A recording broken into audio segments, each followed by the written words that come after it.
Evicted from their home by their children, they discover a secret passageway, but what was inside? Walter and Margaret Ann never imagined that after 50 years of marriage and a lifetime of sacrifices for their children, they would end up walking through the snow with just 2 old suitcases and their hearts shattered. It was then that Walter stumbled on what seemed to be just a hole covered by snow. As he tried to get up, his hands touched something wooden buried in the frozen ground. "Margaret Ann, come here," he called, clearing the snow with his hands already numb from the cold. "There's something down here." The woman approached, still wiping the tears that hadn't stopped falling since they left home 2 hours earlier. Her grey hair escaped from her wool hat, and the yellow coat she wore couldn't warm the cold she felt inside. "What is it, Walter?" she asked, watching her husband remove more snow. It was a wooden hatch, old and sturdy, with rusty but still functional bolts. Walter forced it open and revealed a stone staircase descending into darkness. "Good heavens," whispered Margaret Ann, covering her mouth with her gloved hands. "What is this place?" "I don't know, but it's freezing out here," replied Walter, looking at the heavy clouds that promised more snow. "Let's take a look. Maybe we can take shelter until this storm passes." The two cautiously descended the slippery steps. Walter used his lighter to light the way, and soon they found an old switch on the wall. To their surprise, when he turned the knob, a faint light bulb came on. "It still has power," he murmured, amazed. What they saw left them speechless. It was a complete underground shelter, with furniture covered by white sheets, a small kitchen, 2 beds, and even a stone fireplace. Everything was dusty but surprisingly well preserved. "Who could have built this here?" asked Margaret Ann, walking slowly through the space. Walter removed one of the sheets and revealed an old leather armchair. On a small table there were some yellowed papers. Dear listener, if you're enjoying the story, please take a moment to like and especially subscribe to the channel. It helps us a lot as we're just starting out. Now continuing. "Look at this," he said, picking up the documents carefully. Margaret Ann approached as Walter read the papers in the faint light. They were old deeds, letters, and other documents that seemed decades old. "Walter, are you reading that right?" she asked, her voice trembling. "I am. This here." He stopped speaking for a moment, rereading the document. "This here is the deed to a property, and the owner's name is Bennett Sterling Harrison." The silence that followed was broken only by the sound of the wind outside. Margaret Ann sat down heavily in the armchair. "Bennett was your grandfather's name," she said, almost whispering. "It was," confirmed Walter, his hands trembling as he held the papers.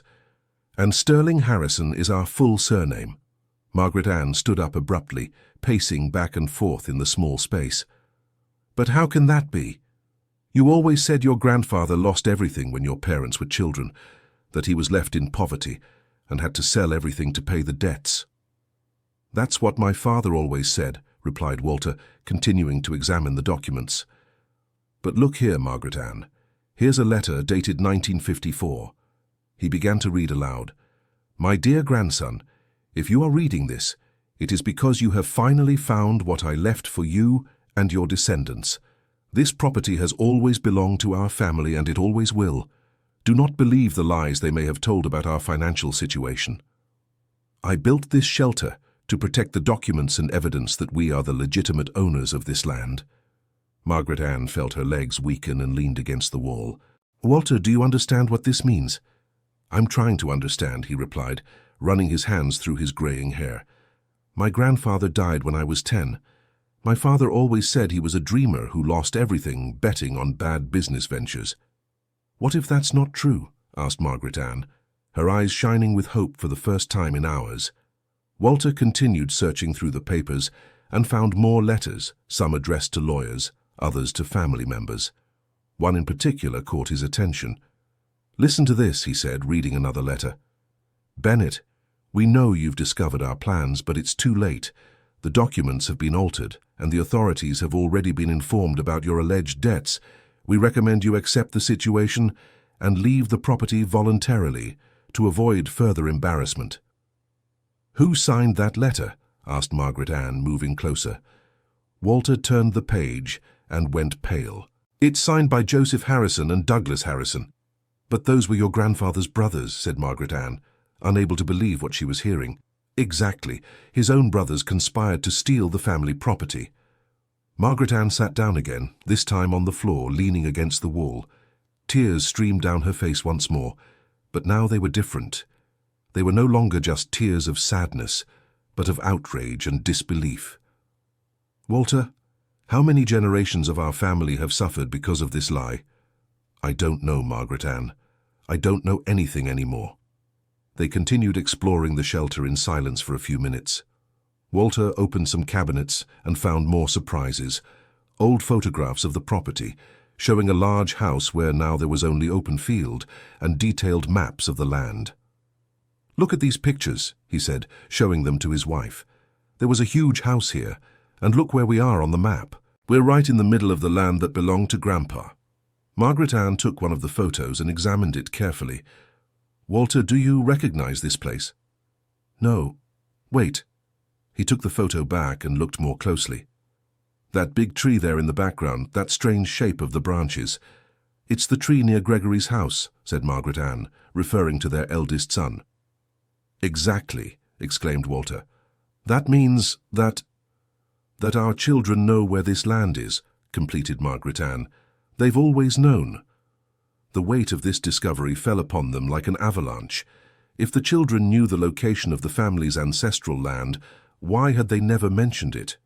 And more importantly, why had they been evicted from their home just today, when a snowstorm would force them to seek shelter in this exact place? Margaret Ann, do you think that... Walter stopped, not wanting to verbalize what he was thinking.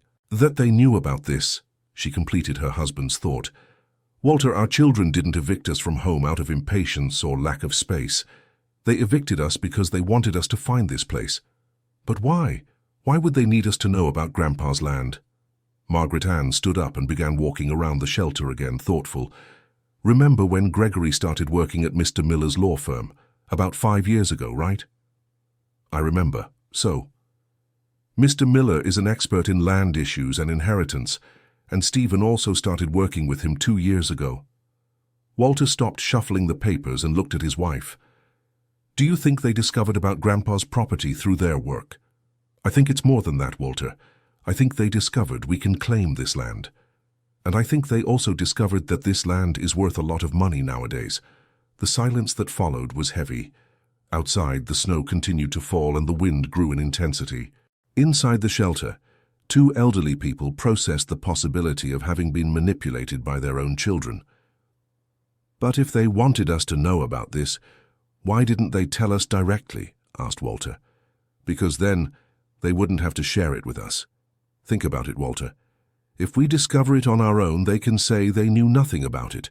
They can feign surprise and still claim part of the inheritance as our direct descendants. But we are their parents. Why would they need to deceive us like this? Margaret Ann looked at her husband with a sad but determined expression. Because, my dear, money changes people, even our own children. Walter went back to examining the documents, this time paying more attention to the details. In one of the letters, he found something that made him stop suddenly. Margaret Ann, come look at this. What is it? Here's a letter from Grandpa's lawyer, dated 1955. He says he managed to prove the forgery of the documents and that the property should be returned to the family. But Grandpa never actually received this letter. Why? Because it's right here, sealed, never delivered. Margaret Ann felt a chill that had nothing to do with the cold. Walter, this means that for over 60 years our family has had the legal right to this property, but never knew it. The two fell silent for a long time, absorbing the magnitude of the discovery. It wasn't just a matter of money or property. It was a matter of truth, of justice, and of generations of unnecessary suffering. How many times did you hear your father say he felt ashamed because his own father had lost everything? Asked Margaret Ann. Many times he died carrying that shame. And how many times did we go without because we thought we weren't entitled to anything? How many times did we fail to give better things to our children because we thought we were a family of losers? Walter sat on the bed and covered his face with his hands. My whole life has been a lie, Margaret Ann. She moved closer, and sat beside her husband, putting her arm around his shoulders. "It wasn't a lie, my love. It was an injustice, and injustices can be corrected. But look at our situation now. Our own children threw us out on the street, and they probably know more about our own family than we do." "Then let's find out what they know," said Margaret Ann, with a determination Walter hadn't seen in her for years. "How?" "We'll go back there and ask. Margaret Ann, they kicked us out of the house. Do you think they'll welcome us with open arms?" "I don't know, but now we have something they didn't expect us to have." "What?" "The truth." Walter looked at his wife and saw in her eyes a strength that surprised him. Margaret Ann had always been a sweet, submissive woman who preferred to avoid conflict. But something had changed in her in the last few hours. "You're right," he said, gathering the most important documents. "Let's put this evidence together and go back home. And if they don't want to listen to us, then we'll go see Mr. Miller. If our children work for him, he'll have to explain what's been going on." Margaret Ann stood up and began organizing the documents in chronological order. "Walter, there's one more thing I'm thinking about." "What?" "If this property has always been rightfully ours, and if it's worth as much money as I imagine, why didn't our children simply try to convince us to claim it? Why all this charade?" Walter stopped to think about his wife's question. "Maybe because they already tried to claim the property without telling us." "Exactly. And maybe they discovered they need our signature or our consent for something. Or maybe," Walter felt a chill in his stomach, "maybe they discovered that if they can prove we're incapable of taking care of ourselves, they can assume legal control of our assets." Margaret Ann stopped organizing the papers and looked at her husband. "You mean that maybe they kicked us out of the house, not to make us discover this place, but to make us seem disoriented and in need of special care?" The possibility was disturbing, but it made sense. If the children could prove the parents were incapable of caring for themselves, they could assume legal control of all the family's assets, including the rights to the ancestral property. "But they didn't count on us finding this shelter," said Margaret Ann, "and even less that we would find the proof of the truth about our family." Walter stood up and went to the staircase, listening to the sounds outside. "The snow has stopped falling," he said. "So can we go back?" "We can. But first, I want us to look for something else here. If Grandpa left these letters and documents, maybe he left other important things." The two spent the next hour searching every corner of the shelter. They found more photos, some old jewelry in a small metal box, and a diary written by Bennett himself. "Listen to this," said Margaret Ann, reading a page from the diary. "March 15th, 1954. I discovered today that my brothers are plotting something against me. I overheard a conversation between them and a man I didn't recognize. They were talking about fake documents and how easy it would be to discredit me before the authorities. I need to act fast." "And what did he do?" Margaret Ann continued reading. "March 20th, 1954. I finished building the secret shelter. I left there all the proof I need to one day restore our family's honor. If anything happens to me, I hope my descendants are smarter than I was and find the truth. He foresaw this could happen and left everything prepared so that one day we could defend ourselves." Walter closed the diary and stored it with the other documents. "There. Now let's see what kind of explanation our children will give us. Dear listener, if you're enjoying the story, please take a moment to leave a like and especially subscribe to the channel. It helps us a lot as we're just starting out. Now continuing." The two climbed the stairs of the shelter and emerged into a world whitened by snow. The biting cold immediately hit them, but now they had a purpose that warmed them from within. They walked in silence through the snow-covered streets, carrying their 2 suitcases and a folder with the most important documents. Their children's house was only 10 minutes away, but the walk seemed to last an eternity. When they reached the door, Margaret Ann hesitated. "What if we're wrong, Walter?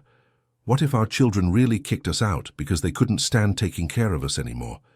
"Then we'll find out now," he said, ringing the doorbell. It was Gregory, the eldest son, who opened the door.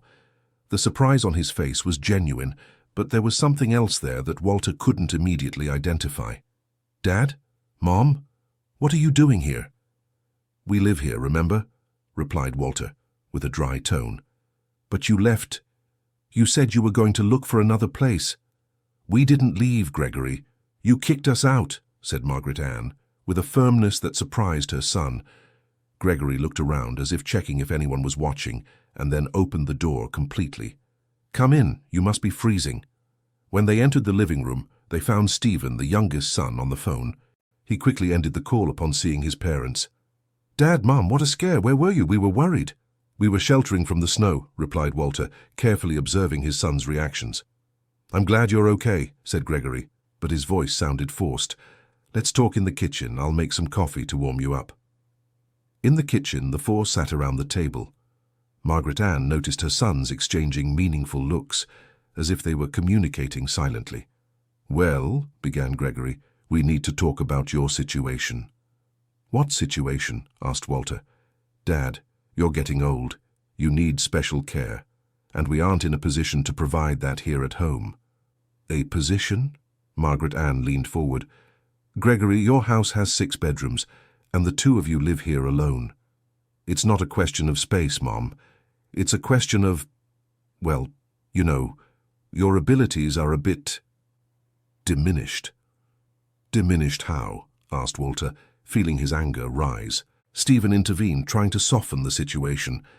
Dad, it's nothing serious, but you've been forgetting things, getting confused with dates, names. What dates? What names? Well, Gregory opened a drawer and took out some papers. Do you remember signing these documents last week? Walter took the papers and examined them. They were forms of some kind, with their signatures at the bottom. I don't remember signing these. What are these papers? They're health plan forms, Dad. You signed them when we renewed your medical coverage. Margaret Ann took the documents from her husband's hands and read them carefully. Gregory, these aren't health plan forms. This is... She stopped, rereading the text. This is a power of attorney. It's a medical power of attorney, Mom, so we can make decisions about your treatment if necessary. But why would you need this power of attorney now? Asked Walter. We are perfectly capable of making our own medical decisions. Dad, you spent 2 days lost in the snow. You left the house without saying where you were going, without taking a phone, without telling anyone. If that isn't a sign you need help, I don't know what is. Walter and Margaret Ann looked at each other. It was true they hadn't said where they were going, but that was because they had been abruptly told to leave. Gregory, said Margaret Ann calmly, we didn't spend 2 days lost in the snow. We spent a few hours looking for a place to shelter after you told us to get out of the house. Mom, no one told you to get out of the house. No? Walter put his hand in the pocket where he kept the shelter's documents. Then can you explain why yesterday morning you said you were tired of taking care of 2 stubborn old people and that we'd better look for a nursing home? Gregory turned red. Dad, I was upset. You know sometimes words come out wrong when you're stressed. And you, Stephen? Asked Margaret Ann. Were you also stressed when you said you couldn't stand seeing us around the house anymore? Stephen looked down. Mom, I didn't mean it the way it sounded. Then how did you mean it? Asked Walter, taking the documents out of his pocket. Both sons noticed the old papers their father was holding. What documents are those, Dad? Asked Gregory. They're documents we found while seeking shelter from the snow. Where did you find these? In a place our great-grandfather apparently built especially to keep this evidence safe. The atmosphere in the kitchen changed drastically. Gregory and Stephen exchanged another look, this time clearly worried. What kind of evidence, Dad? Asked Stephen. Evidence that the family has always owned a piece of land that was supposedly lost to debt. Gregory stood up abruptly. Dad, where exactly did you find these documents? Why, Gregory? Do you know the place? There was a moment of tense silence. Gregory sat back down, but his posture was visibly altered. No, Dad. I'm just curious about where you spent the night. We spent the night in an underground shelter on the land that belonged to great-grandfather Bennett, said Margaret Ann, watching her son's reactions closely. Stephen let slip a surprised expression that he immediately tried to disguise. You know this land, don't you? Asked Walter.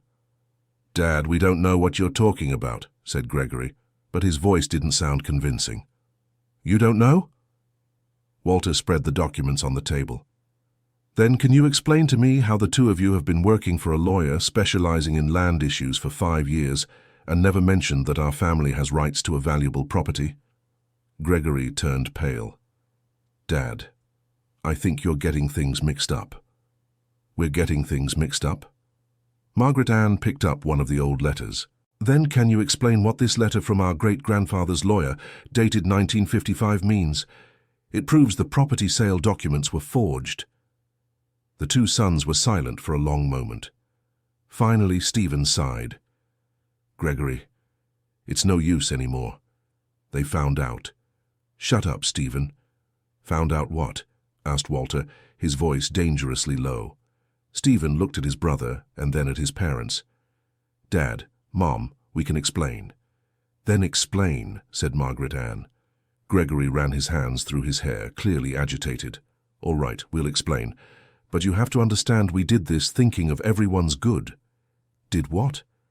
Dad, 3 years ago, when I started working at Mr. Miller's office, he asked me to research the land history of some properties in the area.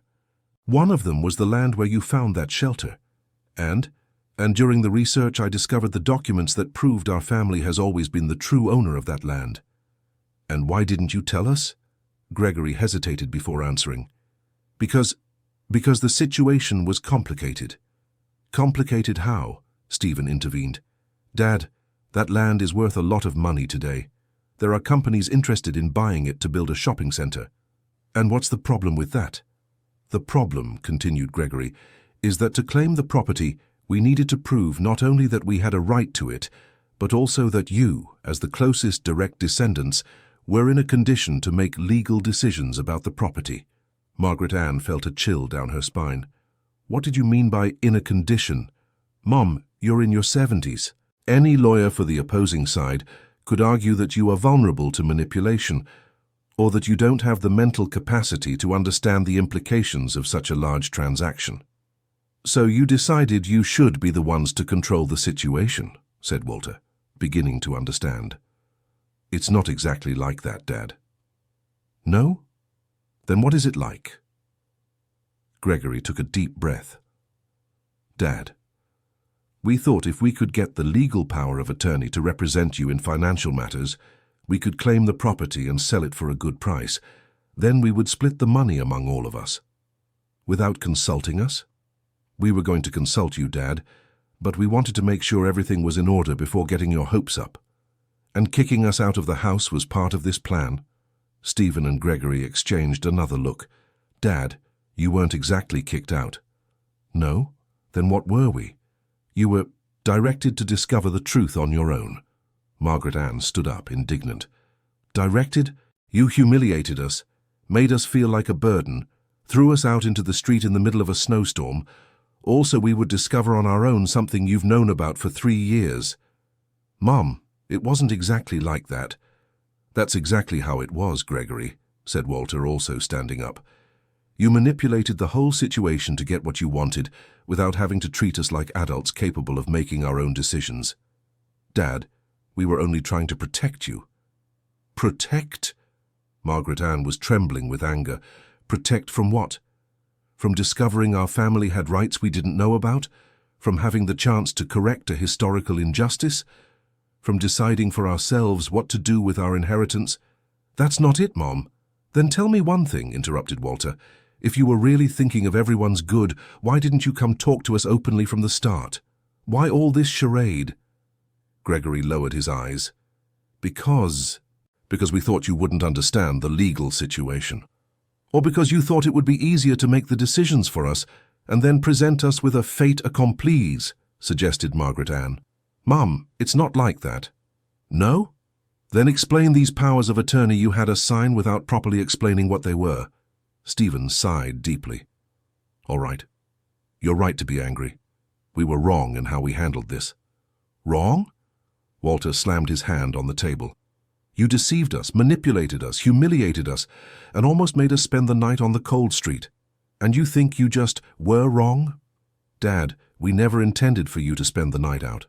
We thought you'd find the shelter sooner and come home the same day. You knew about the shelter? Asked Margaret Ann. We did, admitted Gregory. Mr. Miller showed us the old maps of the property. The shelter was marked there. And you thought it would be fun to send us looking for it alone. That wasn't it, Mum. It was that, well, we needed you to discover the documents on your own. Why? Because if we had brought the documents to you, any lawyer could argue you were influenced or manipulated by us. But if you discovered them on your own, you'd have full and indisputable rights to the property. Walter and Margaret Ann looked at each other. The logic was twisted, but it made some sense.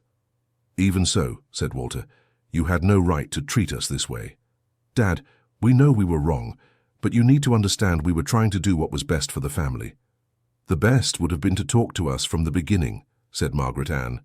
We are your parents, not children who need to be deceived for their own good. You're right, said Stephen. We apologize. Apologies won't erase the humiliation we felt yesterday, replied Margaret Ann. And they won't erase the distrust we now have towards you, added Walter. Gregory stood up and went to the window. Dad, Mom, I know you're angry, and you have every right to be.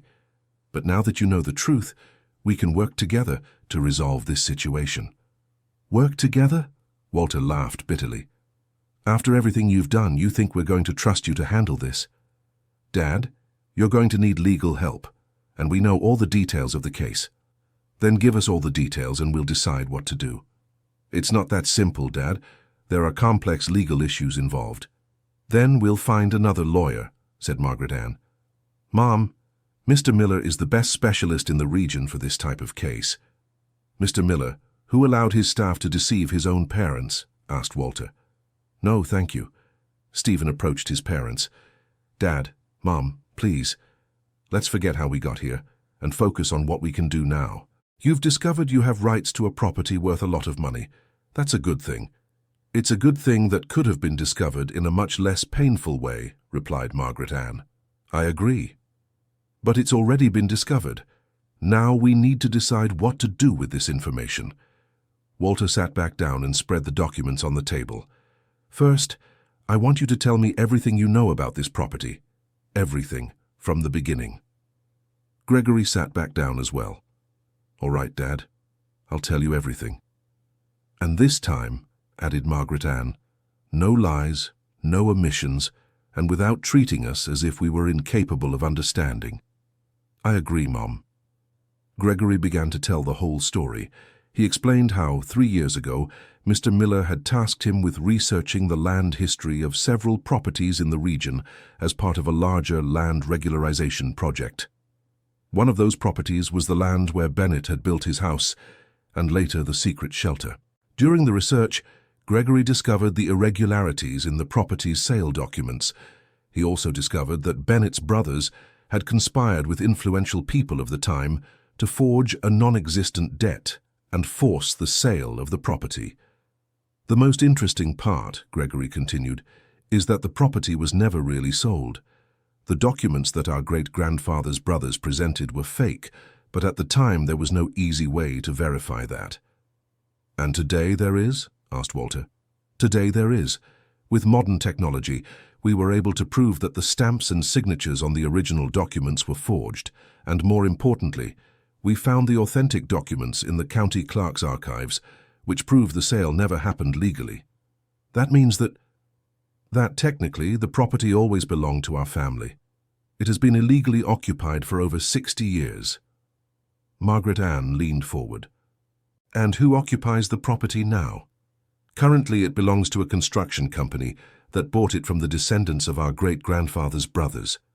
But they bought something that wasn't legally for sale. And this company wants to build a shopping mall. Exactly. And they've already invested a lot of money in the project. If they find out they don't have legal right to the property, they'll lose millions. Walter whistled softly.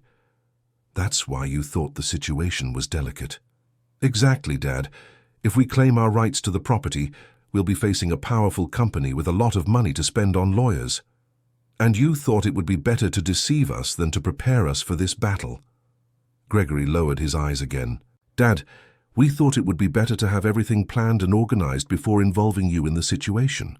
But in the end, you are the ones who need to be involved, said Stephen, because you are the direct heirs of the property. "And what if we decide we don't want to get involved in this legal battle?" asked Margaret Ann. The two sons were surprised by the question. "What do you mean, Mum?" "What do I mean? Stephen, we're in our 70s. Do you think we have the energy to face a court fight that could last years against a powerful company? But, Mum, we're talking about a lot of money. So what? We've lived our whole lives without that money. We can keep on living without it." "But it's your rightful money," insisted Gregory. "It is, but perhaps the price to get that money is higher than we're willing to pay." Walter looked at his wife with admiration. Margaret Ann had always been wise, but now she was showing a wisdom he hadn't recognized before. "Your mother is right," he said. "We need to think carefully about whether it's worth entering this battle." "Dad, but you can't just give up what's rightfully yours." "Yes, we can, Gregory, and perhaps we should." "But why?" Walter stood up and went to the window, looking at the snow that still covered the ground. "Gregory, your mother and I have spent our whole lives working hard, raising you, making sacrifices to give a better life for our family. We were never rich, but we always had enough.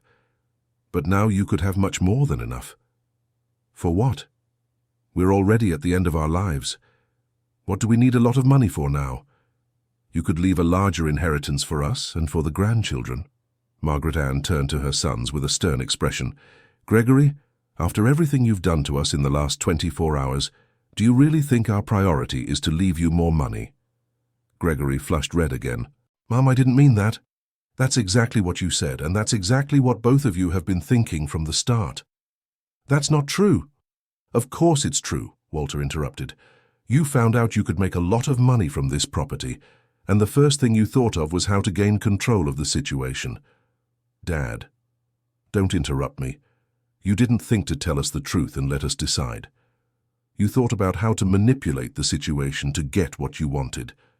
We wanted to protect you." "That's a lie," said Margaret Ann. "You wanted to protect your own interests, and you thought we were too old to understand or be part of the decisions." Stephen sighed. "All right, maybe you're right about our motivations, but that doesn't change the fact that you are entitled to this property." "No," said Walter, "it doesn't change the fact. But it changes our willingness to fight for that right." "What do you mean?" "We mean," replied Margaret Ann, "that perhaps the wisest thing to do is to simply forget we ever discovered all of this." "Mum, you can't be serious." "We are very serious." Gregory stood up, agitated. "Dad, Mom, you can't just ignore a historical injustice. You can't let that company continue to benefit from something that was stolen from our family." "Yes, we can," said Walter. "And perhaps that is exactly what we are going to do." "But why?" "Because," explained Margaret Ann, "sometimes peace is worth more than justice, and sometimes wisdom lies in knowing when something is worth fighting for and when it's better to leave the past in the past." The two sons fell silent for a moment, processing what they were hearing. "Dad, Mom," said Stephen finally, "you can't make this decision now while you're still angry with us. Wait a few days, think it over." "We already have," said Walter, "and our decision isn't just about anger, it's about priorities." "What priorities?" "The priority of spending our final years in peace, without fights, without stress, without complicated legal battles." "And the priority," added Margaret Ann, "of fixing our family before it's too late." Gregory and Stephen exchanged a look, realizing they had profoundly underestimated their parents' reaction. "What do you mean by fixing our family?" asked Gregory. "We mean," replied Walter, "that what you did to us yesterday broke something between us, and that something is more important than any property or money." "Dad, we already apologize." "Apologizing is just the first step," said Margaret Ann. "Mending the trust that was broken will take much more time and effort." "And are you willing to make that effort?" asked Walter. "Of course, Dad. We love you." "Then prove it." "How?" "By forgetting this whole property story and focusing on being better sons." Gregory shook his head. "Dad, I can't just forget such a great injustice." "Can't or won't?" "I can't. It would be like letting the bad guys win." "Gregory," said Margaret Ann patiently, "the bad guys in this story died decades ago. The people occupying the property now bought it in good faith, believing it was a legitimate transaction. But that doesn't change the fact that you were robbed." "No, it doesn't change it. But that doesn't change the fact that fighting over this now will only bring suffering to everyone involved." And what if it brings enough money to secure a comfortable life for you? Gregory, said Walter, with a firmness that surprised his son, we already have a comfortable life. We have our health, we have each other, we have children and grandchildren. What more do we need? You could have so much more. And you could lose what you already have trying to get that so much more. Stephen leaned forward. What do you mean, Dad? Stephen, you saw how you became when you found out about this property. You lied to us, you manipulated us, you humiliated us. And that was just from knowing the property existed. Imagine how you'll become if we actually get a lot of money from it. Dad, we won't become like that again. Won't you? Are you sure? We are. Then explain to me why, even after everything that happened, you're still trying to convince us to fight for this money instead of focusing on apologizing and fixing our relationship. The question left the two sons speechless. You know why? Walter continued. Because even now, even after seeing the damage greed caused, you're still thinking about money first and family second. That's not true, Dad. Yes, it is, Gregory. And you don't even realize it. Margaret Ann got up and went to the stove, where she began to prepare coffee. Boys, she said without turning around, I'm going to make you a proposal. What proposal, Mum? Let's completely forget this whole property story for 6 months. 6 months? 6 months. During that time, you will focus exclusively on rebuilding the trust between us. You will act as loving and respectful sons, without ulterior motives, without manipulations, without trying to convince us of anything. And after the 6 months, if you can prove you've really changed, we'll talk about the property again. And if you decide we haven't changed enough, then we forget the property forever and focus on being a happy family with what we already have. Gregory and Stephen exchanged looks again. Dad, what do you think of this proposal? I think your mother is wiser than I imagined, replied Walter, and I think it's a fair proposal. But what if during these 6 months the company finishes building the mall? Then that's our tough luck, said Margaret Ann. Some opportunities are lost when we don't act at the right time. But Mom, no, Gregory, you had 3 years to handle this situation the right way. You chose to handle it the wrong way. Now the consequences are yours. That's not fair. Not fair? Walter stood up, angry again. You deceived us for 3 years. You kicked us out of our home. You made us suffer cold and fear, and you think it's not fair to have to wait 6 months to discuss money. Dad, that's not what I meant. That's exactly what you meant. And you know what that shows me? That you haven't learned anything from what happened. Margaret Ann returned to the table with a cup of coffee for each of them. Boys, listen carefully to what I'm going to say. Your father and I raised you with love, dedication, and sacrifice. We never asked for anything in return except respect and affection. Yesterday you showed you have neither respect nor affection for us. Mom, let me finish. Now we are giving you a chance to show you can be better people. People who value family more than money. If you can't do that, then maybe it really is better to keep our distance from each other. You're emotionally blackmailing us, said Gregory. No, Gregory, replied Walter. You're the ones who emotionally blackmailed us yesterday when you made us feel like a burden to justify your greedy plans. Dad, that's not it. That's exactly it. And now that we've discovered the truth, you're trying to pressure us again to get what you want. Stephen sighed deeply. All right, I accept Mom's proposal. Gregory looked at his brother, surprised. Stephen, no, Gregory. Mom is right. We messed up badly, and if we want to regain their trust, we have to prove we've changed. But 6 months is a long time. The company could finish the project in that time. Then we'll have to accept that possibility. Stephen, you're being irrational. Irrational. Stephen turned to his brother. Irrational was what we did to our parents. Irrational was lying, deceiving, and manipulating the people we love most in the world for money. We did it thinking of everyone's good. That's a lie, Gregory. We did it thinking of our own good, and you know it.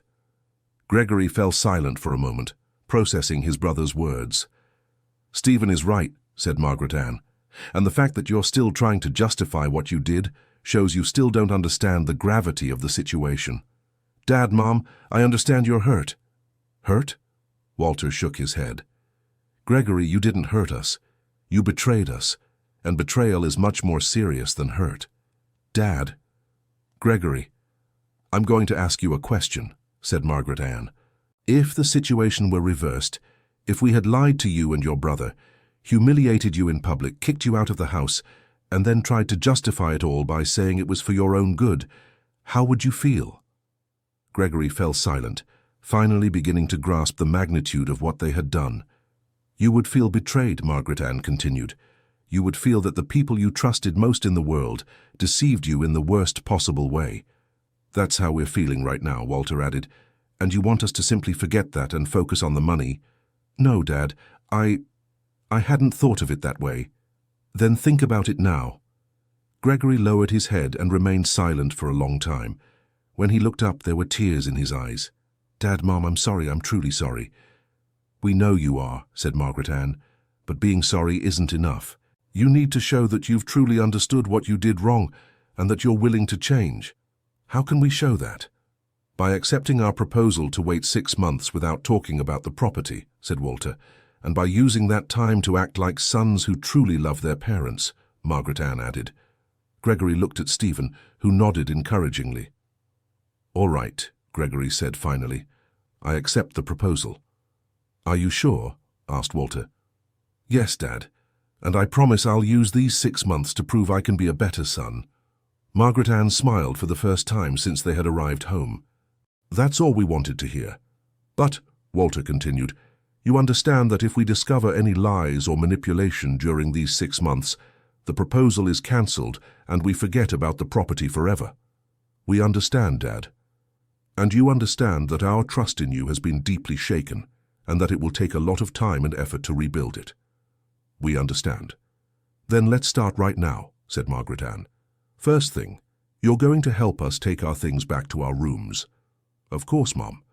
Second thing, tonight we're having dinner together as a family, without talking about property, money, or work. We'll talk about good things. Third thing, Walter added, tomorrow you're going to help us organize all the documents we found and store them in a safe place. Not to use now, but to preserve our family's history. We agree, Dad. As the four climbed the stairs to take the suitcases back to the rooms, Margaret Ann whispered to her husband, Do you think they've really changed? I don't know, replied Walter, but at least now they understand they have to change. And if they can't, then at least we found out the truth about our family, and that's worth something. And if they can, then maybe in 6 months we'll have not only our property back but also our sons back. Margaret Ann smiled and squeezed her husband's hand. Either way, at least now we know who we really are. And we know we're stronger than we thought. That night, the four dined together for the first time in months. The conversation was a bit forced at first, but gradually became more natural. Gregory and Stephen made an effort to be attentive and affectionate, and Walter and Margaret Ann gradually relaxed. After dinner, while Margaret Ann washed the dishes and Walter read the newspaper in the living room, Gregory approached his mother in the kitchen. Mom, can I talk to you? Of course, son. Mom, I want you to know that I'm truly sorry for what we did. And it's not just because you found out the truth, it's because I realized we hurt the people I love most in the world.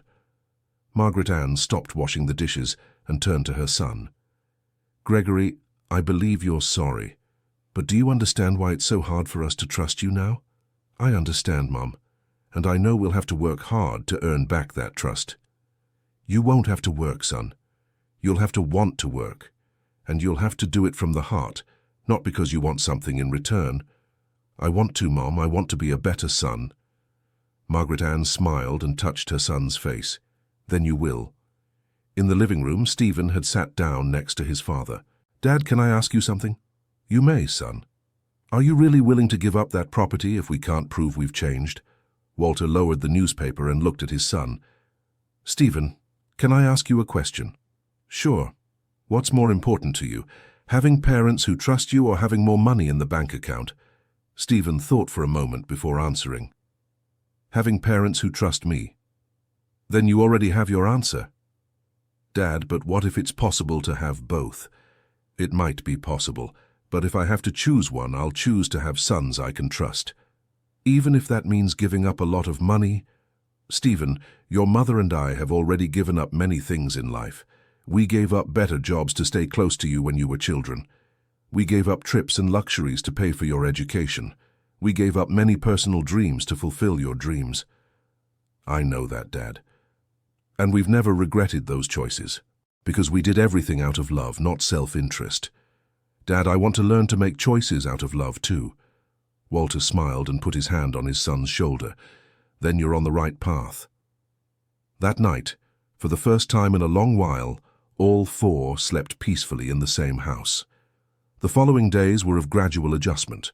Gregory and Stephen made an effort to be attentive and affectionate, but it was still possible to see they were trying very deliberately to be better sons, rather than simply being.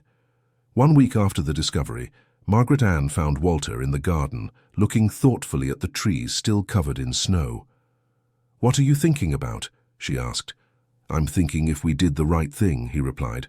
"With the boys. With everything. With the property. With the boys. With our life." Margaret Ann sat next to him on the garden bench. "Walter, do you regret finding out the truth about your family?" "No. I regret finding out the way I did. And what if we had found out differently? Maybe we would have made different choices." "Like what?" "Maybe we would have fought for the property. Maybe we would have confronted the construction company." "And now you don't want to do that anymore?"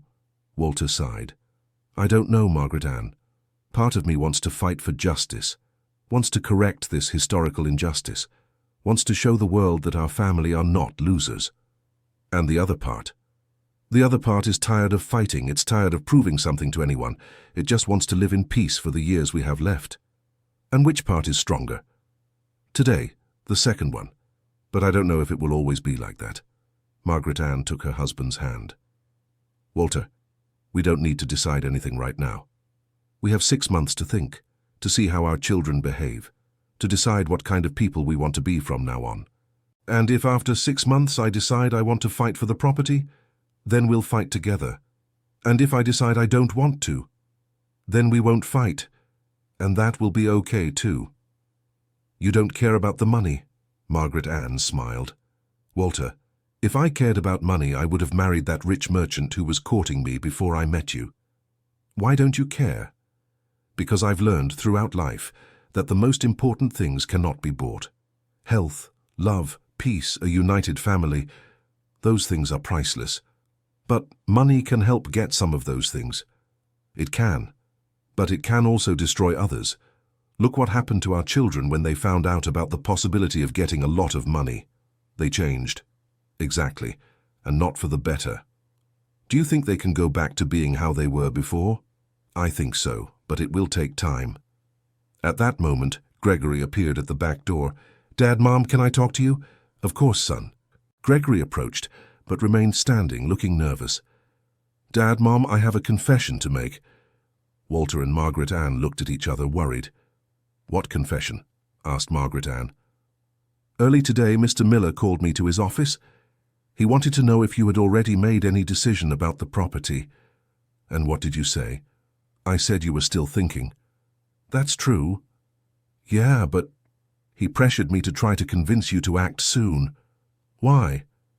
"Because the construction company is getting suspicious of something. They hired lawyers to investigate the legal situation of the property." Walter stood up. "Does that mean they could find out the truth on their own?" "Possibly. And if they do, they might try to settle the situation before you take any action." "How?" "They could try to make a deal directly with us, offering money to give up our rights."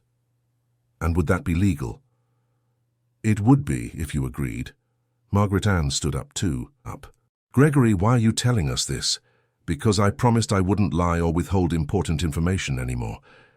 "And what did Mr. Miller say when you refused to pressure us?" "He said if I couldn't convince you in a week, he would come speak with you himself." Walter ran his hand through his hair. "This changes things." "How so, Dad?" "If Mr. Miller comes here trying to pressure us, it will shatter our peace. And if the construction company finds out on their own and tries to make a deal, it will also shatter our peace. What do you want to do?" Margaret Ann looked at her husband. "Walter, maybe it's time we made a definitive decision." What kind of decision? Either we completely forget this whole story and ask everyone involved to leave us in peace, or we take control of the situation and deal with it proactively. And which do you prefer? Walter, I prefer that we decide our own future, not that other people decide it for us. Walter nodded. You're right. Gregory, call Mr. Miller and schedule a meeting for tomorrow. Dad, are you sure? We are. If we have to deal with this situation anyway, we'd rather deal with it our way. And does Stephen need to participate too? He does. After all, if we decide to fight for the property, it will affect all of us. That night, the four of them gathered in the living room for a serious conversation. First of all, Walter began, I want to make it clear that the final decision about the property is ours. Margaret Ann's and mine. You can give opinions, but you cannot try to influence us. We understand, Dad. And if we decide to fight for the property, you will support us without trying to take control of the situation. Yes, Dad. And if we decide not to fight, you will respect our decision and not insist on the matter. Yes, Dad. Very well. Now let's discuss the options. Margaret Ann leaned forward.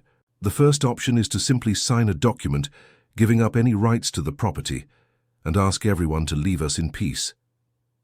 What would be the advantage of that? Asked Stephen. The advantage would be that our life would return to normal immediately. We wouldn't have to deal with lawyers, lawsuits, pressure from anyone. And the disadvantage? The disadvantage would be that we would be definitively giving up something that is rightfully ours. The second option, Walter continued, is to fight for the property to the end, facing the construction company in court. What would be the advantage of that? Asked Gregory. The advantage would be that we could recover what has always been ours and correct a historical injustice, and possibly gain a lot of money in the process. And the disadvantage? The disadvantage would be years of legal battle, stress, pressure, and the possibility of losing everything in the end. Is there a third option? Asked Stephen. There is, said Margaret Ann. Try to negotiate directly with the construction company. How so? Find the owners of the company, explain our situation, and see if we can reach a friendly agreement. What kind of agreement? Perhaps they pay compensation for the irregular occupation of the property, and we give up claiming it. Would that be better than a lawsuit?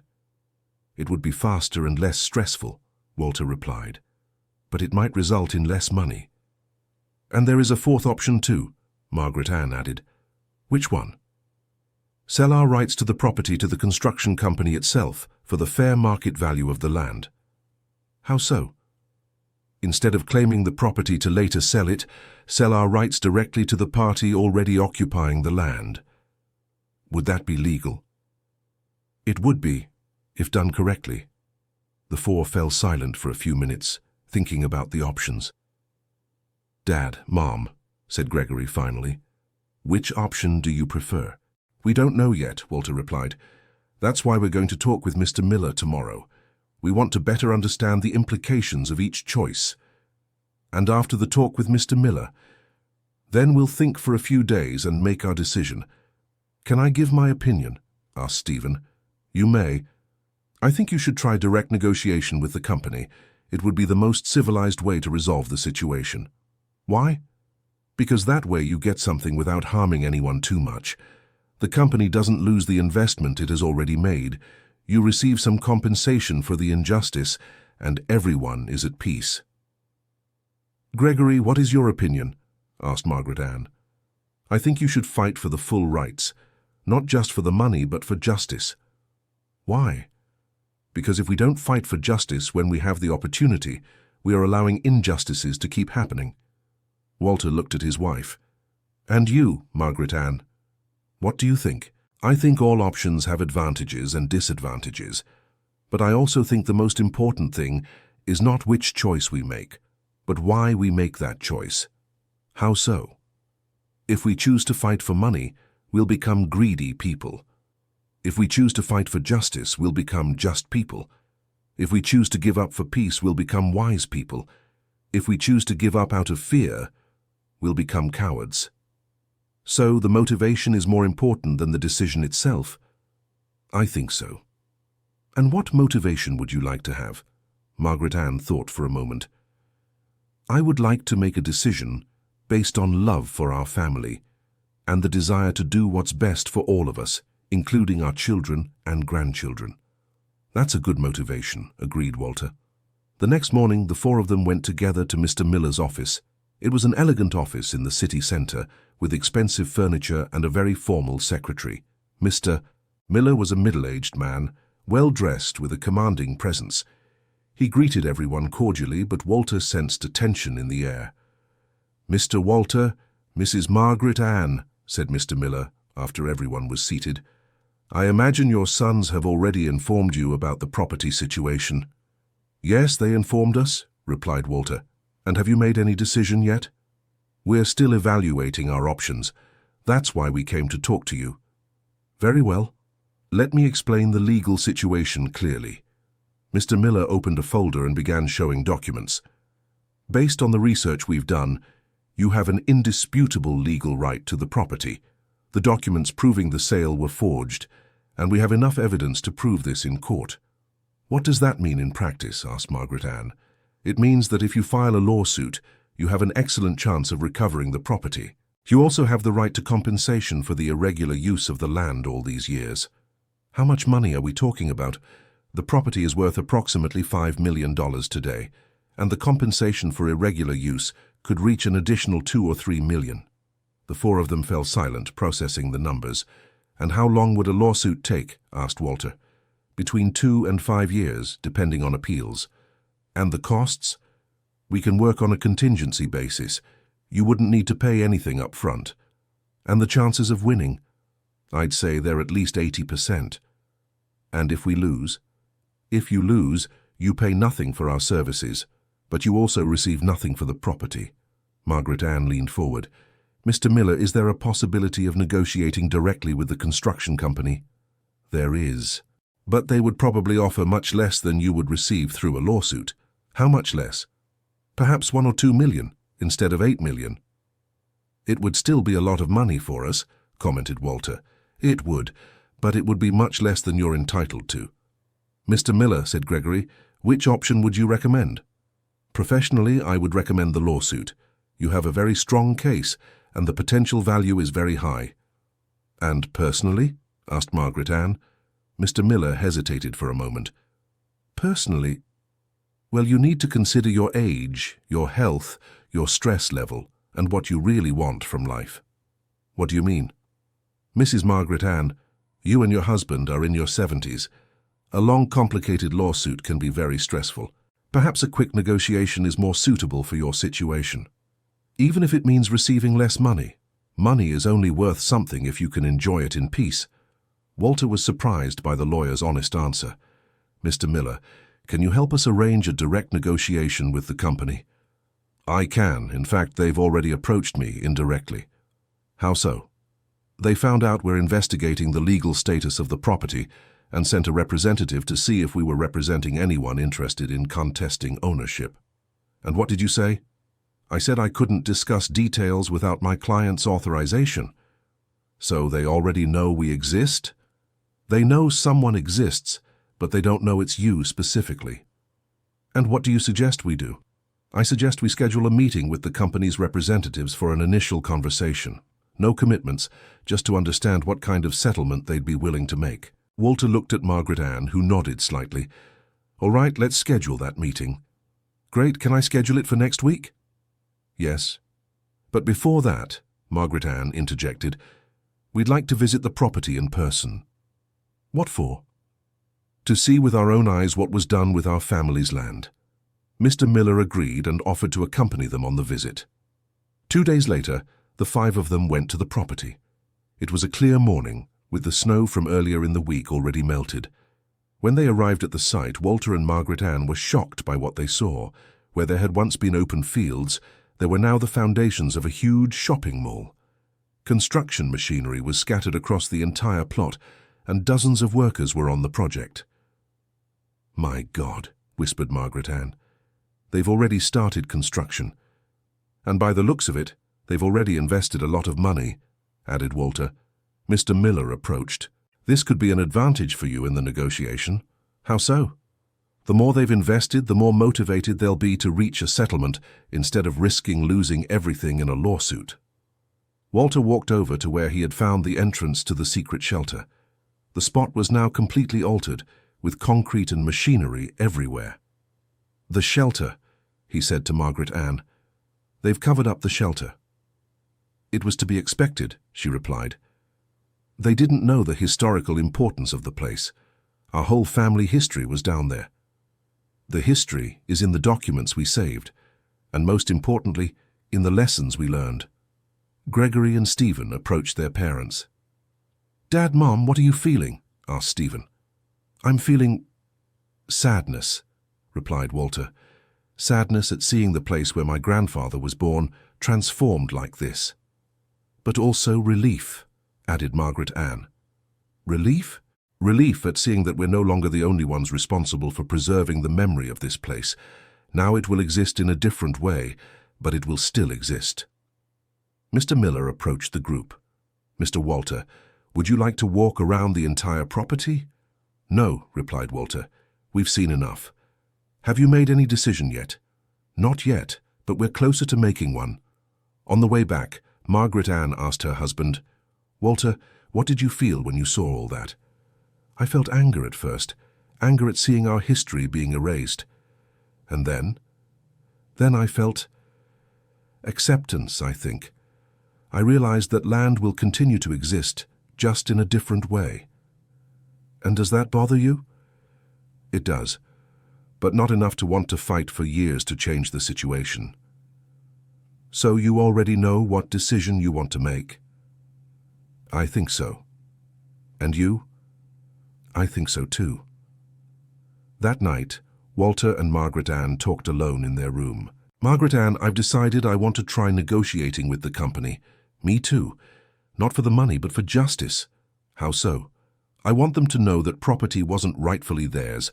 I want them to acknowledge that our family was wronged, and I want some compensation for that. Even if it's less money than we could get in a lawsuit?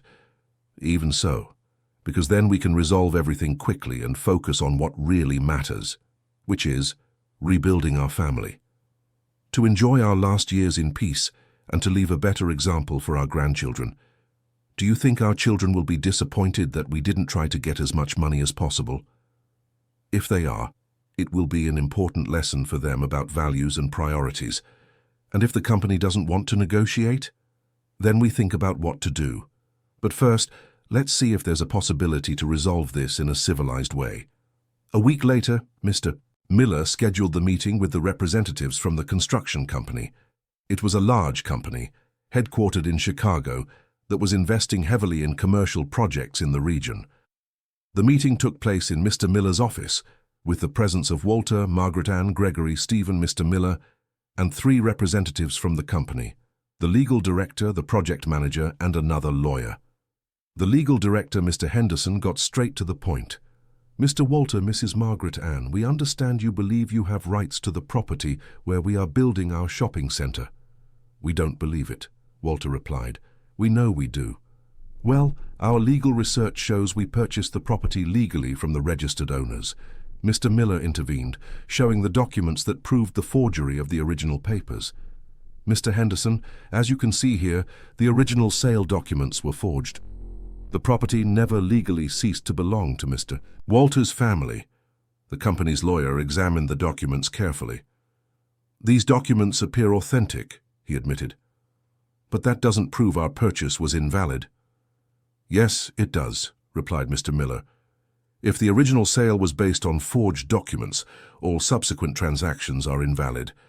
"That is a matter that would have to be decided in court," said Mr. Henderson. "It may be," Walter agreed, "but we prefer to try to resolve this amicably." "What are you proposing?" Margaret Ann leaned forward.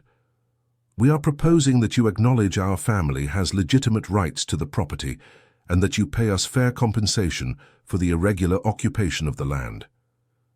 "In exchange for what?" "In exchange for us formally relinquishing any claim to the property." "How much compensation are you asking for?" Mr. Miller answered, $3 million. The silence in the room was long. The company representatives exchanged looks and whispers. "That's a lot of money, Mr." Henderson finally said. "It's much less than you would pay if you lost a lawsuit," replied Mr. Miller, "but it's much more than we would pay if we won the lawsuit. Your chances of winning are minimal, given the documents we have." "We will need time to analyze the proposal," said the project manager. "How much time?" asked Walter. "1 week." "All right, but we want a definitive answer in 1 week." After the company representatives left, Mr. Miller turned to the family. "Do you think they'll accept?" "I don't know," Margaret Ann replied, "but we've done our part." "And if they don't accept?" "Then we decide if we want to file a lawsuit or if we give up on everything." Walter stood up and went to the window. "Mr. Miller, in your opinion, what are the chances they'll accept?" "I'd say 50%. They will calculate the financial risk of a lawsuit versus the certain cost of paying the compensation. And if they calculate it's more worthwhile to risk the lawsuit, then you have to decide if you want to fight or give up. And would you recommend fighting?" "Mr. Walter, professionally, I would recommend fighting. You have a very strong case. But personally, well, you already know my opinion on that."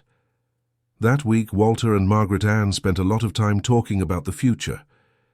The children respectfully kept their distance from the discussions, honoring their promise not to try to influence their parents' decision. "Walter," Margaret Ann said one night, "regardless of what happens with this property, do you feel at peace with our choices?" "I do. And you?" "I do too. I think we did everything the right way, within our means. Even if we end up with nothing? Even then, because we've already achieved the most important thing." "What's that?" "We discovered the truth about our family. We reclaimed our dignity, and we forced our children to rethink their priorities." "Do you think they've really changed?" "I think they're changing, and that's already a lot. And if we receive the $3 million, then we'll have to decide what to do with all that money. Have you thought about it?" "I have. And you?" "I've thought about it too." "And what did you think?" "I thought maybe we should use some of the money to create a foundation in memory of your grandfather." "What kind of foundation?" "A foundation that helps elderly families who have been deceived or exploited by relatives or third parties." Margaret Ann smiled. "That's a beautiful idea." "And the rest of the money we could divide among our children and grandchildren, but only after we were sure they had learned to value family more than money." "I completely agree." "And if we don't receive the money?" "Then we'll create the foundation in other ways, with our time, our experience, our modest resources." "Would you be willing to do that?" "I would. It would be a way to give meaning to everything we've been through. At the end of the week, Mr. Henderson called Mr. Miller to request a new meeting. This time the meeting was briefer. Mr. Henderson got straight to the point. "We've decided to accept your proposal." Walter and Margaret Ann looked at each other surprised. "Accept completely?" asked Mr. Miller. "Yes, $3 million in exchange for the formal relinquishment of any claim to the property. And the payment. It can be made in up to 3 monthly installments." "We have a deal," said Walter. "Great. Our lawyers will prepare the documents." After Mr. Henderson left, the family was alone in Mr. Miller's office. "Dad, Mom," said Gregory, "congratulations. You did it." "We did," confirmed Margaret Ann. "But now comes the hardest part." "What part?" "Finding out if this money will make us better or worse people." Stephen approached his parents. "Dad, Mom, can I make a suggestion?" "Go ahead. What if you set that money aside for a while before deciding what to do with it?" "Why?" "To make sure that when you decide, you'll be deciding for the right reasons." Walter smiled. "Stephen, I think you're starting to truly understand what's important in life." "I'm learning, Dad." 3 months later, Walter and Margaret Ann received the final payment from the construction company. During that period, they didn't touch the money, leaving it invested while they reflected on what to do. Gregory and Stephen had shown themselves to be very different during these months. They were more considerate, more respectful, and seemed genuinely interested in their parents' well-being rather than their own interests. One afternoon, the 4 of them gathered in the living room for an important conversation. "Boys," Margaret Ann began, "your father and I have decided what to do with the money." "And what was the decision?" asked Gregory. "We decided to create the foundation we talked about, and we also decided to give a portion to you." "How much?" "For each of you, $200,000. Gregory and Stephen were surprised. "Only that?" asked Gregory. Margaret Ann looked at her son seriously. "Only that, Gregory." Gregory immediately realized his mistake and blushed. "Sorry, Mum. That's not what I meant. $200,000 is a lot of money. I was just surprised because I thought you were going to split it all equally between us. We're not going to split everything equally because we don't think it's what's best for you." "How so?" "Gregory, Stephen," said Walter, "you're young, you have energy, you have the capacity for hard work. You have your whole lives ahead of you. You don't need a lot of money from your parents' inheritance to be successful." "But Dad..." "Let me finish. What you need is to learn to value what truly matters in life. And too much money too easily can hinder that learning." "And the rest of the money," asked Stephen, "the rest we'll use for the foundation to travel a bit, to have a comfortable old age, and to leave something for our grandchildren when they become adults." "You don't trust us?" asked Gregory. "We trust you more than we did 6 months ago," replied Margaret Ann. "But we still think you need to prove more that you've really changed." "How can we prove it?" "By not being disappointed or angry with our decision about the money." The two sons were silent for a moment. "Dad, Mom," said Stephen finally, "I think you made the right decision." "Why?" "Because if you had given us a lot of money now, maybe we wouldn't have kept striving to be better people." "And you, Gregory?" asked Walter. "What do you think?" Gregory took longer to answer. "Dad, I'll be honest. Part of me was disappointed. I still have to fight against the greed I discovered I have." "And the other part?" "The other part knows you're right, and is proud to have such wise parents." "Which part is stronger?" "Today, the second part, and I hope it always stays that way." Margaret Ann stood up and hugged both sons. "Boys, you have no idea how proud we are to hear that." "Why?" "Because it shows you really learned from everything that happened. 1 year later, the Bennett Sterling Harrison Foundation was fully operational. They had helped dozens of elderly families who had been deceived or exploited by relatives or third parties. Walter and Margaret Ann worked as volunteers at the foundation, dedicating a few hours each day to assist people in situations similar to what they had lived through. Gregory had changed jobs, leaving Mr. Miller's office to work as a lawyer for the foundation itself. Stephen had become the institution's financial administrator. "You know what makes me happiest?" Margaret Ann said to Walter one afternoon, after assisting a lady who had been deceived by her own son. "What?" "It's seeing that our children chose to work with us out of love and not out of self-interest." "And how do you know it's out of love?" "Because they could be earning much more money in other jobs, but they preferred to stay here, helping people and rebuilding our family." "Do you think they've really changed?" "I think we've all changed. For the better. Even me. Especially you." "How so?" "Walter, before all this happened, you were a good man, but bitter.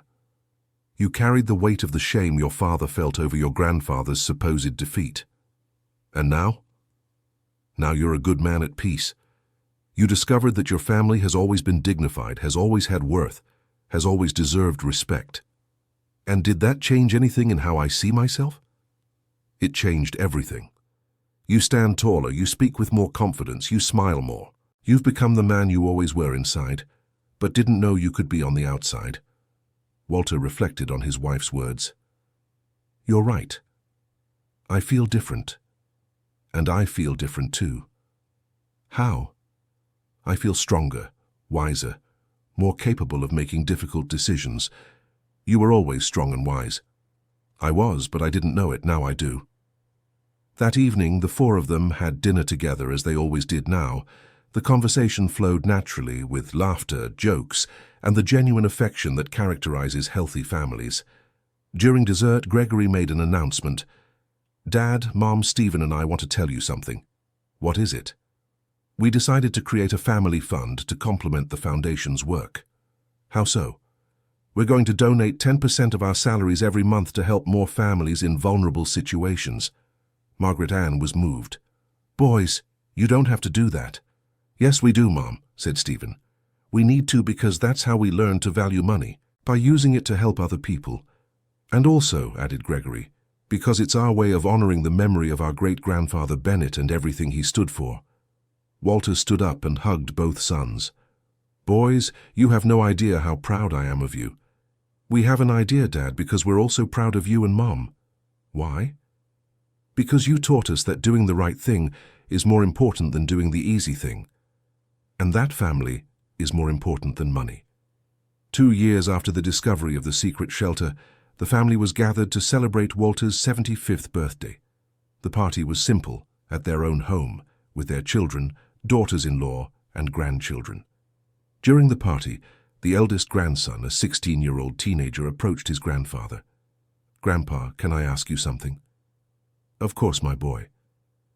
Is it true that you found out you were entitled to a lot of money and chose to keep very little? Walter smiled. Why are you asking that? Because my dad told me the story, but I didn't really understand why you made that choice. What didn't you understand? Why didn't you take all the money you could? It wouldn't have hurt anyone, and you could have had a much better life. Walter sat down next to his grandson. Son, let me tell you something. Your grandmother and I didn't choose to have little money. We chose to have a lot of other things. What other things? Peace, dignity, a united family, purpose in life, and the satisfaction of knowing we did the right thing. But don't you think you missed an opportunity? No, son. We think we gained the most important opportunity of all. Which one? The opportunity to show our children and grandchildren that there are things more valuable than money. The teenager became thoughtful. And did it work? What do you think? I think it did work, because my dad changed a lot after that story. He became more affectionate, more present, less worried about work and more concerned with family. Then it was worth it. Grandpa, if everything happened again, would you make the same choices? Walter looked at Margaret Ann, who was playing with the other grandchildren in the living room. Not every choice, but the main ones, yes. Which ones would you change? Maybe we would have talked to your parents from the beginning instead of letting them discover the property on their own. Why? Because then we would have avoided the unnecessary suffering for all of us. But if you had done that, do you think my dad and my uncle would have learned the lessons they learned? Walter stopped to think about the question. You know something? Maybe they wouldn't have learned. Then maybe everything happened the way it was supposed to happen. Maybe you're right, my boy. That night, after everyone had left, Walter and Margaret Ann were alone in the kitchen, washing the party dishes. Margaret Ann, are you happy with the life we have today? I'm very happy, Walter, and you? I am too, happier than I ever imagined I could be. Why? Because I discovered that we are stronger than we thought, wiser than we believed, and more important than we imagined. And we discovered that our children are better people than they seemed to be on that terrible day. And we discovered that money can be a blessing or a curse, depending on how we handle it. What was the most important lesson you learned from all this? Walter stopped washing the dishes and looked at his wife. I learned that sometimes life's biggest storms lead us exactly where we need to be. How so? If our children hadn't kicked us out of the house, if we hadn't found that shelter, if we hadn't discovered the truth about our family, none of this would have happened. None of what? The foundation, the reconciliation with our children, the discovery of who we really are, the peace we feel today. You're right. The storm brought us home. And what was the most important lesson you learned? Margaret Ann smiled and dried her hands on her apron. I learned that it's never too late to discover we are braver than we thought. And I also learned that sometimes wisdom is knowing when to fight and when to let go. And I learned that family is like a plant. It needs constant care, but when it's well cared for, it bears sweet fruit for a lifetime. Walter hugged his wife. Margaret Ann, thank you. For what? For staying by my side throughout this journey. For being wise when I wanted to be stubborn. For being brave when I wanted to be a coward. For believing we could be happy even without all that money. Walter, I'm the one who should thank you. For what? For teaching me that it's never too late to start over. for showing me that I can be stronger than I imagined, for sharing with me not only the problems, but also the solutions. Do you think we'll be able to make the most of the years we have left? I'm sure we will, because now we know what really matters. And what really matters? Love, family, purpose, and the peace of knowing we did the best we could with what we had. 3 years after the discovery, Walter was sitting on the same garden bench where he had talked with Margaret Ann about their decisions. But this time, he was accompanied by an 80-year-old lady who had sought out the foundation because she had been deceived by her own daughter. "Mr. Walter," said the lady, "Mrs. Dorothy, do you think I should forgive my daughter?" "Mrs. Dorothy, forgiveness isn't something we do for the person who hurt us. It's something we do for ourselves." "How so?" "When we forgive, we're not saying what the person did was right. We're saying we won't carry the weight of resentment anymore." "But what if she hasn't changed? What if she's still the same greedy person?" "Then you forgive but are careful. Forgiveness doesn't mean we have to trust again. It just means we choose peace over bitterness." "Did you forgive your children?" "I did." "And do you trust them again?" "I do, but it was a long process. They had to prove for a long time that they had truly changed." "How did they prove it?" "Through consistent actions, not just pretty words." "And if they hadn't changed, then I would have forgiven them anyway, but kept my distance to protect my peace." "Do you regret anything?" Walter thought for a moment. "I regret not discovering sooner that our family had its own value and dignity, regardless of what others thought of us." "And did that change anything in your life?" "It changed everything. I spent my whole life carrying a shame that wasn't mine and a guilt that shouldn't have existed." "And how did you get rid of it?" "By discovering the truth about our history and choosing to believe what I discovered instead of what others told me for decades." "Mrs." Dorothy got up to leave but stopped and turned to Walter. "Mr. Walter, may I ask one more question?"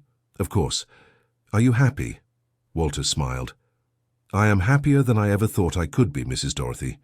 "Why?" "Because I learned that happiness doesn't come from having a lot of money, or perfect health, or a life without problems. Happiness comes from knowing who we are, why we're here, and what difference we're making in the world." "And do you know these things?" "I do. I know I'm a man who chose family before money, truth before convenience, and forgiveness before revenge. I know I am here to care for the people I love, and to help people like you. And I know I'm making a difference because I see families being rebuilt every day through the work of our foundation." Mrs. Dorothy smiled and touched Walter's hand. "Thank you, Mr. Walter. You've helped me so much." "Mrs. Dorothy, you're the one who helped me." "How?" "By reminding me that every person we managed to help makes everything we went through worth it."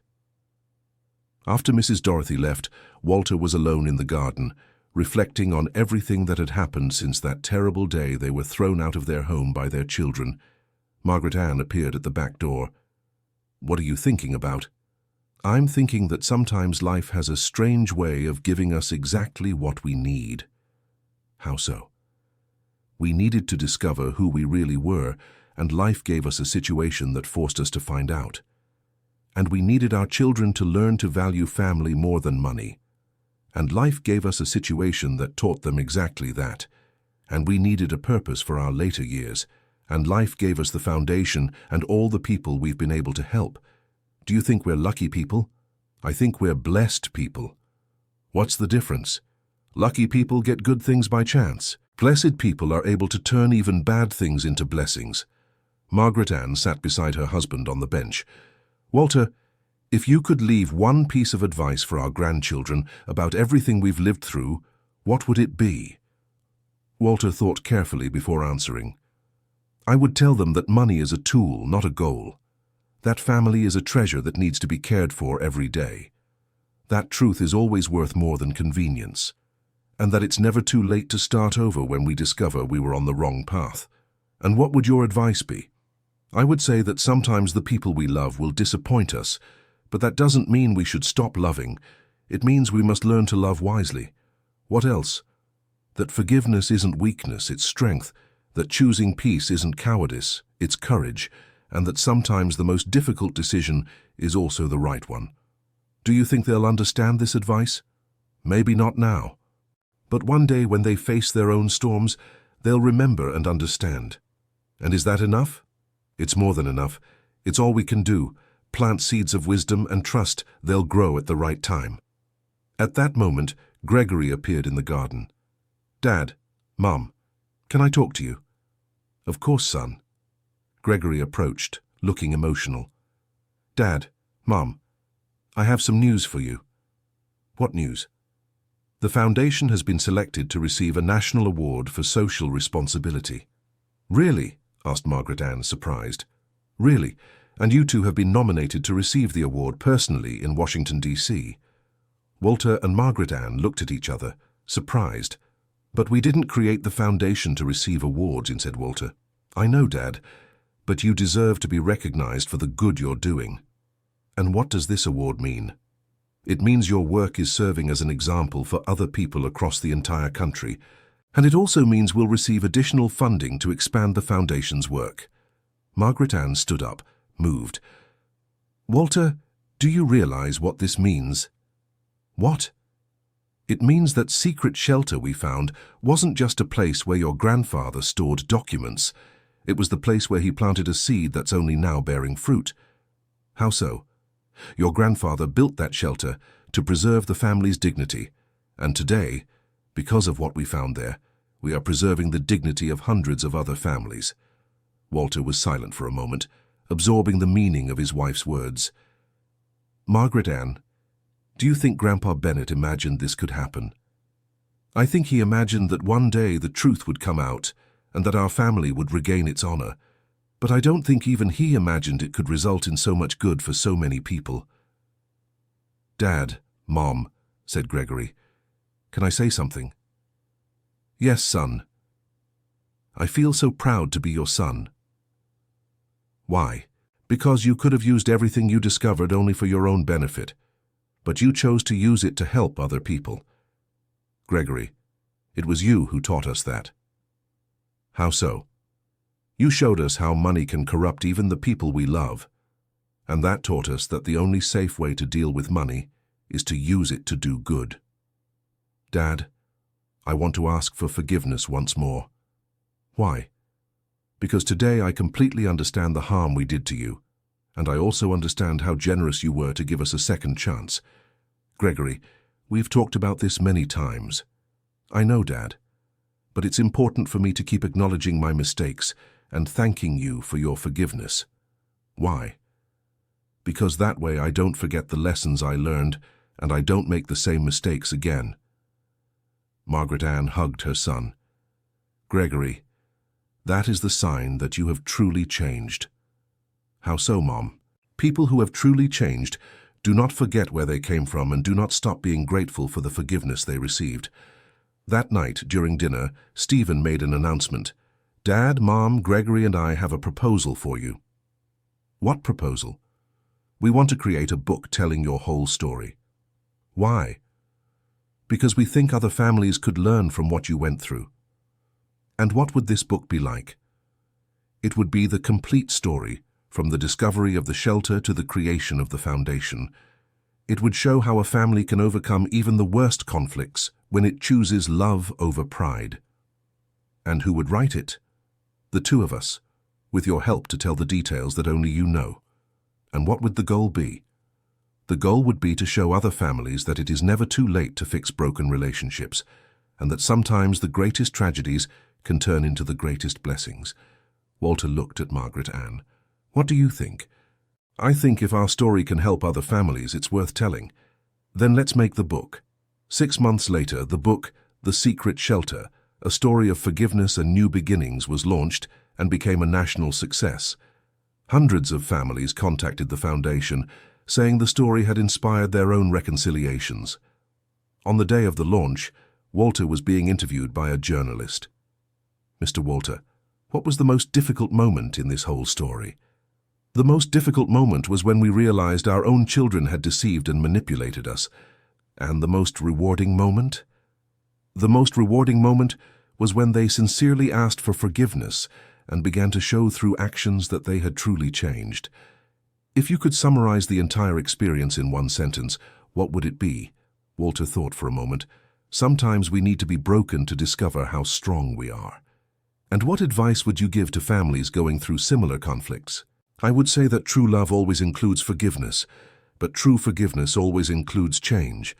It's not enough to apologize. You must prove you are willing to be a different person. And if the person is not willing to change, then you forgive anyway for your own peace, but you protect your family by keeping a safe distance. One last question. Do you consider yourself a wealthy person? Walter smiled.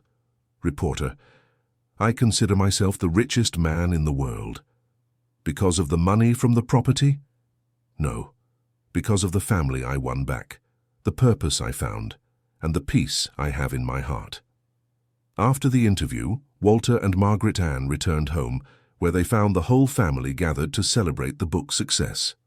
Grandpa, Grandma, said the youngest granddaughter, a 10-year-old girl, are you famous now? Why do you ask that, my dear? Replied Margaret Ann. Because my teacher said you are helping many families all across Brazil. And that makes us famous? It makes you heroes. Walter knelt down to the girl's level.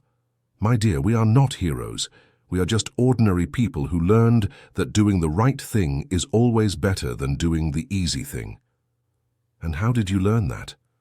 We learned through the mistakes we made and the forgiveness we received. Grandpa, when I grow up, I want to be just like you. How so? I want to help families who are having problems. And why do you want to do that? Because you taught me that the most important thing in life is to have a family that loves each other.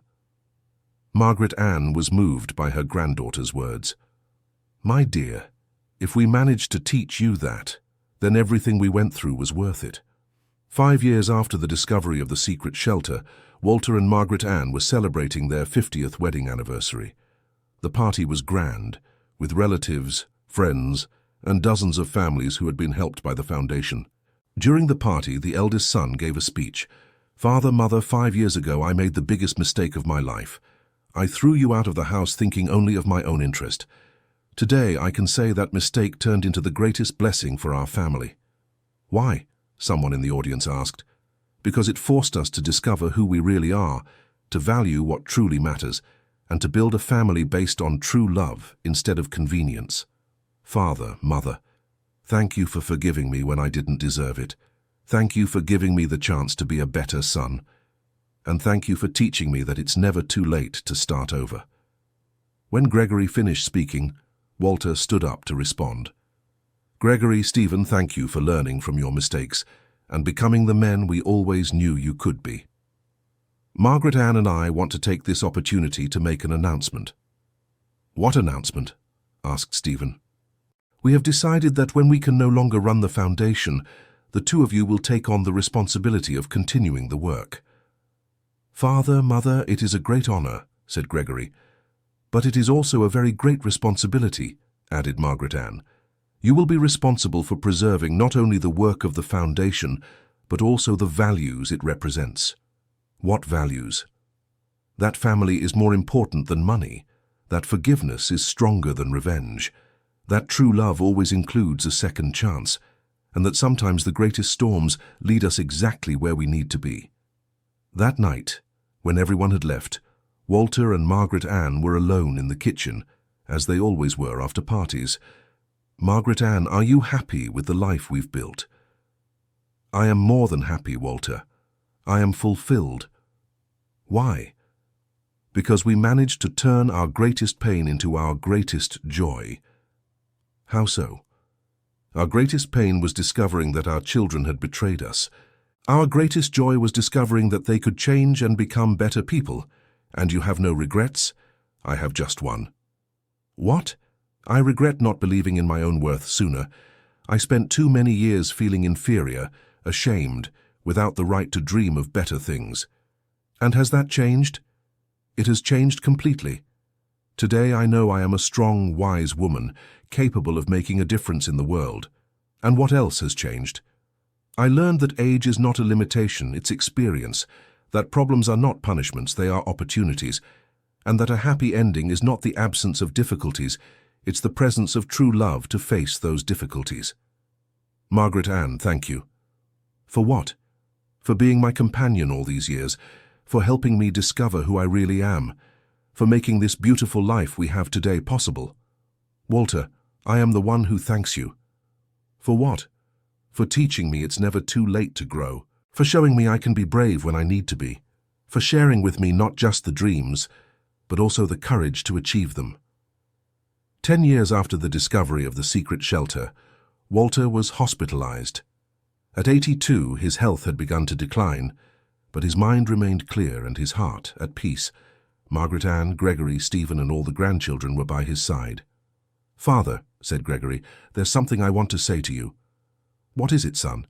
"Thank you for teaching me that being a man is not about never admitting mistakes. It's about having the courage to admit mistakes and change." "And thank you," added Stephen, "for teaching me that true wealth is not in what we accumulate, but in what we share." "Father, mother," said the eldest granddaughter, now a 20-year-old young woman, "do you want to know what the greatest gift you gave us is?" "What?" asked Margaret Ann. "You gave us the example of what a family should be, of how people who love each other should treat one another, of how to resolve conflicts without destroying relationships. And you gave us," added another grandchild, "the certainty that no matter what happens in life, our family will always be our safe harbor." Walter smiled with tears in his eyes. "Children, do you know what the greatest lesson I learned in this whole story was?" "What, Grandpa?" "I learned that sometimes God allows us to go through the worst storms to show us how much stronger we are than we imagined. And I learned that family is not just blood. It's a choice. It's forgiveness. It's love that grows instead of diminishing when it's tested." "Grandpa, are you afraid?" asked the youngest grandson. "Afraid of what, my son?" "Afraid of not being here anymore." "No, son, I'm not afraid." "Why?" "Because I know I left the world a little better than I found it. I know our family is united and strong, and I know the work we began will continue through you. And I know," added Margaret Ann, "that the story of our family will be remembered not for the mistakes we made, but for the love we chose." 3 days later, Walter died in peace, surrounded by all those he loved. At the funeral, Gregory gave the final speech. "My father was a man who taught by example that it is never too late to start over. That true love always includes forgiveness. That family is the most precious treasure we can have. He taught me that being a son is not just about receiving, it's about giving back. That being a father is not just about protecting, it's about teaching. That being a family is not just about living together, it's about choosing to love every day." "Father, thank you for giving me a second chance when I didn't deserve it. Thank you for teaching me to value what truly matters. And thank you for living in such a way that I will always be proud to be your son." The greatest legacy my father left was not money. It was a united family, a foundation that has already helped thousands of people, and the example of how to live with dignity, love, and purpose. Father, rest in peace. Your mission here was fulfilled with praise. 2 years after Walter's death, Margaret Ann, now 80, remained active in the foundation, but had passed the main responsibility to her children. One afternoon, she was sitting on the same garden bench where she had so often talked with her husband, when Gregory approached. "Mother, may I speak with you?" "Always, son." "Mom, sometimes I think about what would have happened if we hadn't made that terrible mistake of kicking you out of the house." "And what do you conclude?" "I conclude that maybe we would never have discovered the truth about our family. Maybe we would never have learned to value what truly matters. Maybe we would never have created the foundation." "And does that give you peace with what happened?" "It does, not because what we did was right, but because we managed to turn our greatest shame into our greatest achievement. Gregory, can I tell you a secret?" "Of course, Mother." "Your father told me, shortly before he died, that he regretted nothing of what we had lived through. Why? Because everything led us exactly to where we needed to be. It led us to a life of purpose, of true love, and of making a real difference in the world. Mom, do you have any regrets? Margaret Ann thought for a moment. I have just one. What is it? I regret not having believed sooner in the power of forgiveness.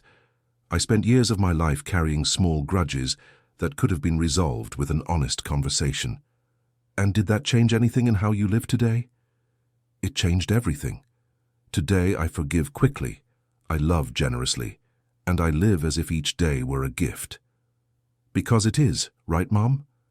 That's exactly it, son. Each day is a gift, and I intend to enjoy every one of them until the end. 6 months later, Margaret Ann died in her sleep, with the same tranquility with which she had lived her final years. At the funeral, Stephen gave the final speech. My mother was a woman who taught us that strength is not never crying. It's crying when you need to, and moving forward when the pain subsides. She taught us that wisdom is not never making mistakes. It's learning from mistakes and using those lessons to help other people. She taught us that love is not a feeling that comes and goes. It's a choice we make every day, especially when we don't feel like loving. Mum, thank you for teaching me that family isn't perfect, but it can be beautiful, that people aren't born ready but they can grow, that a happy ending isn't the absence of problems, but the presence of love to face those problems. The greatest gift my mother left us was a family that knows how to forgive, support, and love each other unconditionally. Mom, rest in peace beside Dad. You planted seeds of love that will continue to grow through us for many generations. 5 years after Margaret Ann's death, the Bennett Sterling Harrison Foundation had become one of the country's most respected organizations in the field of elder protection and family reconciliation. Gregory, now the foundation's executive director, was giving a lecture to a group of lawyers about family mediation. "Gentlemen," he said, "I want to tell you how my family learned that justice and revenge are very different things. When we discovered that our family had been robbed decades ago, our first reaction was to want to recover everything that was taken from us, no matter the cost. But my parents taught me that sometimes getting everything we think we deserve can cost more than we are willing to pay. They chose to accept less money to have more peace. They chose forgiveness instead of revenge. They chose to rebuild family instead of destroying relationships. And the result? A united family, a foundation that has already helped thousands of people, and a legacy of love that will pass to many generations." The lesson is simple.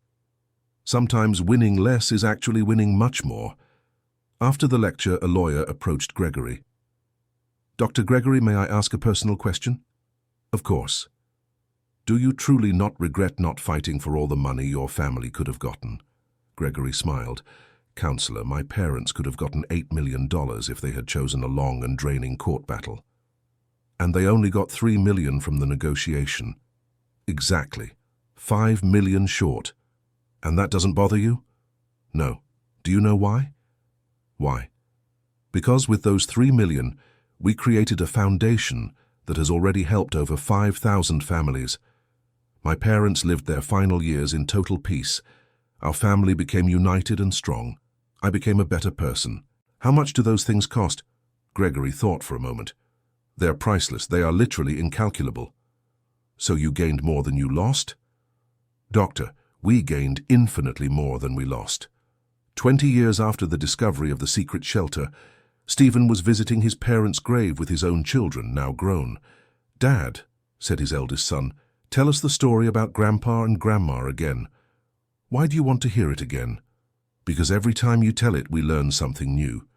Stephen knelt before the grave and began. Grandpa Walter and Grandma Margaret Ann were ordinary people who went through an extraordinary situation. They were betrayed by their own children, but they chose forgiveness. They discovered they were entitled to a lot of money, but they chose peace. They could have become bitter and vengeful, but they chose to become people who make a difference in the world." "And what was the most important lesson they left us?" "The most important lesson," said Stephen, his eyes filled with tears, "was that family isn't about blood. It's about choice. It's about forgiveness. It's about love that grows instead of shrinks when it's tested. And they taught us that it's never too late to start over. That money is a tool, not a goal. That true justice includes compassion. And that sometimes the biggest storms take us exactly where we need to be. "Dad," said his daughter, "what do you miss most about them?" "I miss their wisdom, the way they could see the good side of the most difficult situations, their ability to forgive without holding a grudge. But mainly," he added, looking at the grave, "I miss the certainty they gave me that no matter what happened, our family would always be united. And now, Dad, without them, how do we know we'll stay united?" Stephen smiled and hugged his children. "Because they didn't just leave us money or property. They left us values, and values don't die with people. They pass from generation to generation through example. And what example did they leave us? They left us the example that true love always finds a way, that a united family can weather any storm, and that sometimes losing something small leads us to gain something much greater." At that moment, a gust of wind rustled the trees around the cemetery, and Stephen had the feeling his parents were there, approving of his words. "Father, Mother," he said, speaking to the grave, "thank you for teaching me that being rich isn't about having a lot of money. It's about having a family that loves each other, a purpose that motivates us, and the peace of knowing we did the best we could with what we had. I promise I will pass these values on to my children as you pass them on to me. And I promise that the Bennett Sterling Harrison Foundation will continue helping families for many generations. Rest in peace. Your story continues through us." As they left the cemetery, the youngest grandson of Walter and Margaret Ann, now a 25-year-old young man, asked a question. "Uncle Stephen, what happened to that shelter where our great-grandparents found the documents?" "The mall was built over it." "Why do you ask?" "Because I sometimes think it would be cool if we could visit the place where it all began." Stephen smiled. "My son, the place where it all began wasn't the shelter. It was in your great-grandparents' hearts when they decided to choose love instead of hate. And that's a place we can visit every day." "How?" "By making the same choices they made, choosing forgiveness instead of revenge, family instead of money, peace instead of pride, love instead of selfishness." "Uncle, can I ask a question?" "Of course." "Do you think our great-grandparents ever knew all the difference they made in the world?" "I think so. I think before they died, they could see they turned our family's greatest shame into our greatest achievement, and I think they died knowing they planted seeds of love that will keep growing for many, many generations. How do seeds of love grow, Uncle? Through every family we manage to help reconcile, through every person who learns that forgiveness is possible, through every child who grows up in a united family because their parents learned from our story. And through each one of us," Stephen continued, "who chooses every day to be a better person because of the example they left us. Uncle Stephen, when I have children, will I tell them this story?" "You will. And when your children have children, they will tell it too." "Why?" "Because some stories are too important to be forgotten.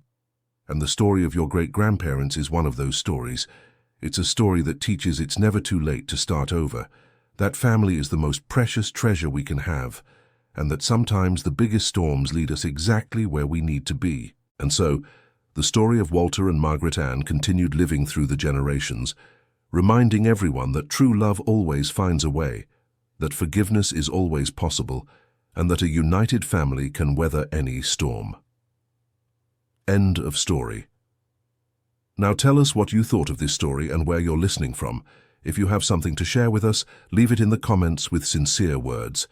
Do you believe Walter and Margaret Ann made the right decisions? We would love to read your opinion.